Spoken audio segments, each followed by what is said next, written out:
Hey, this is Mac. Can you see me? Alright, so I got this little Mini Cooper at the thrift store a couple years ago. My daughter was like 8 and she really wanted an RC Mini Cooper. So I looked at Tamaya and I was like, they're kids. They're like $100 and something. Is she even going to get into it that much? And there wasn't a whole lot of options out there. In the toy grade market, they were like kind of expensive, and they didn't sell a lot of them anymore. So I saw this at the thrift store for like $4, and it was just a cheap 27 AM band setup, and toy grade. Bought it, brought it home, took it apart, and gutted all the electronics out of it. Just a big whole circuit board deal, you know, those cheap little versions. So I bought this Hobby King, like X45 brushed speed controller for like $9, and I put it in here. It does LiPo cutoff or not, and you can set it up for like crawler mode or just regular car mode. It's really like simple programming. It's not a bad little speed controller for, you know, a cheap little brushed car. So I had some extra Fly Sky receivers. This one here is all like kind of an old trashed one that I have actually taped together, spare floating around. I have an old Fly Sky radio. I think it's like an old like GT3B. I can't remember which version. It's like the antenna's broken. The range is limited. I think the range is down to like 50 feet, which is like more than she would ever drive. Now she's 11, but even so, you know, it's not enough range for her to drive around the cul-de-sac. And this thing goes like about 10 miles an hour. I have this little Gens Ace 1800 milliamp hour 2S LiPo in it. It's like ancient. I had this when I had my Mini Revo years ago, and it's barely holding on, but it's kind of enough for this little guy. I cut off the switch that was on this brushed speed controller, and I just soldered it to the stock switch as an on-off switch that is in the bottom here of the chassis. So that is now the switch. I was in a hurry. I guess I didn't solder this. I put wire nuts on the connectors here for the motor. And I took this is like an old Futaba speed controller I had. I can't remember where I got it. Put it in there. I chopped up like an old servo horn and put it on there and put a screw in there. And I think I had to like just snip it down with some dikes, some like flush cut pliers, to get it to stick into the old little channel here where the steering is, where the old servo was attached to. And I took out the old, there was like a kind of a spring, you know, for the old servos. There was like a springed metal that would center it again. So this like little dial that centers it, it's like doesn't do anything.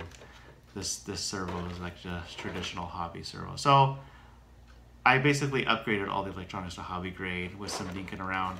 I put a little piece of foam tape, like weather stripping, on top of the servo, and I just used the bracket that held the old servo like motor encasement case in, and I just kind of pinched the servo in there. And it's kind of a pain because that whole plate holds the wheel hubs here intact, but with some using like all 10 fingers, you can kind of hold everything and get it to go back on. It's not that hard.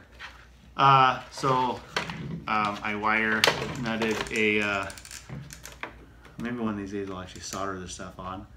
Just a servo wire to the speed controller to the lights to use the BEC voltage to power up the lights, and it works. And then this is just a piece of plastic that I used, and I drilled some holes and screwed it over to hold the battery in place. And shoved just connectors through the little hole I drilled, the battery goes in here. I screw that cover back on, hold the battery in place, and voila, you have a 2S LiPo hobby grade toy RC car with some decent Mini Cooper rally stylings.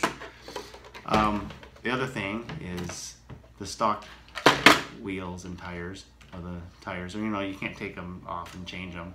Had like no traction, it would just like do donuts all the time.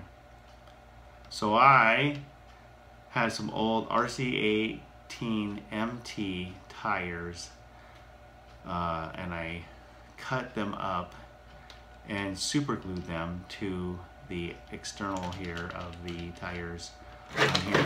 It's not the greatest looking, but when you're driving out like 20 feet, you can't even see it. And way better traction. Anyway, so for $15, well, let's see, the speed controller was $9, the car was like $4, I had the receiver lying around, I had the extra radio, I had the LiPo. So, you know, if you were to do this from scratch, you might be, you know, you had to buy everything. You can probably get a radio for like $20 on eBay. The speed controller still looks $9, and the what else would you need? Oh, and a battery, which you would buy a battery. You don't have to use a LiPo. You could use some other, like one of those like 9.6 volt battery setups or something like that, or just get, you know, these are like $8 on hobby parts. They're not that expensive batteries. For, you know, under 50, you could have a really nice looking car that's better than the toy grade version for less than the toy grade version, or equal price for a little bit of work.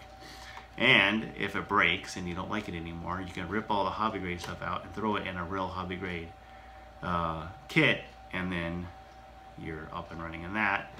And the rest of this stuff costs just a couple of dollars at a thrift store. You can just throw it away if it breaks. Not a big deal.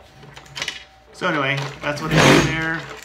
I just servo taped everything in place with some double sticky back servo tape and a few modifications, and it was not that hard. And now she drives it once in a while, so I'm glad I didn't spend too much money. She probably busts it out like 6 times a year. But anyway, that's what I did, and some people were asking about how that worked. So I hope this helps with some creativity out there for people who might want to do something similar. Thanks for watching.